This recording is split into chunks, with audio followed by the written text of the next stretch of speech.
நம்ம சிஎஸ்கே டீமில் yesterday night யாரெல்லாம் வந்து ஜாயின் ஆயிருக்காங்க அப்படிங்கிறத பார்த்துருவோம். ஆல்ரெடி வந்து சொல்லியிருந்தோம்.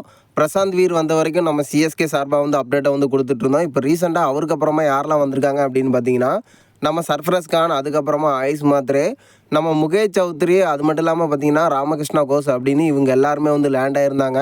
ஆல்ரெடி வந்து வெயிட் பண்ணிகிட்டு இருந்தோம் பெருசாக நம்ம ருத்ராஜ் தலத்தோனி எப்போ வருவாங்க அப்படின்னு. கிட்டத்தட்ட பார்த்தீங்கன்னா நைட்டு 10 மணிக்கு மேலே தான் இவங்க 2 பேரும் வந்து சென்னையில் லேண்ட் ஆயிருக்காங்க. இதை பற்றின அப்டேட்டாக நம்ம சிஎஸ்கே வந்து கொடுத்துருக்காங்க. ஸோ இப்போதைக்கு நம்ம தலை தரிசனத்துக்காக வெயிட் பண்ணிட்டு இருந்தா எல்லாத்துக்குமே நம்ம தலையோட தரிசனம் வந்து கிடச்சிருக்கும். அடுத்து நம்ம சிஎஸ்கேயோட புதிய ஜெர்சியை பார்த்துருவோம். நம்ம சிஎஸ்கே ஃபேன்ஸ் எல்லாருமே வந்து வெயிட் பண்ணிட்டு இருந்தோம் இந்த வருஷம் ஜெர்சி வந்து மாற்றம் வருமா அப்படின்னு. அதை கன்ஃபார்ம் பண்ணுற விதமாக இப்போ ஒரு புதிய ஜெர்சியை வந்து ரிலீஸ் பண்ணியிருக்காங்க. கிட்டத்தட்ட நம்ம சிஎஸ்கே வந்து ரிலீஸ் பண்ணலை.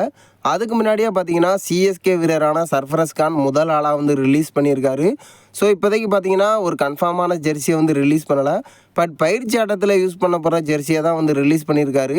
ஸோ இப்போதைக்கு பார்த்தீங்கன்னா நம்ம சர்ஃப்ராஸ் கான் வந்து புதிய ஜெர்சியை வந்து ரிலீஸ் பண்ணி கன்ஃபார்ம் பண்ணியிருக்காங்க. நம்ம சிஎஸ்கே இந்த வருஷம் புதிய ஜெர்சியை வந்து கொண்டு வர போகிறாங்க அப்படின்னு. நம்ம சிஎஸ்கே பயிற்சி ஆட்டத்தை எப்போ ஸ்டார்ட் பண்ண போகிறாங்க அப்படின்னு பார்த்தீங்கன்னா, இன்னும் முக்கியமான வீரர்கள் இன்றைக்கி வந்து வர போகிறாங்க.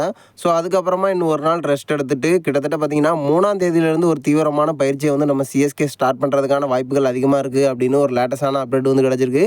ஸோ நீங்கள் என்ன நினைக்கிறீங்க? நம்ம சிஎஸ்கேல வந்து லேண்டான வீரர்களாக இருக்கட்டும் ஒரு தீவிரமான பயிற்சி, இதை பற்றின கருத்தை மறக்காமல் நம்மளோட கமெண்ட் பாக்ஸில் தெரிவிச்சிருங்க.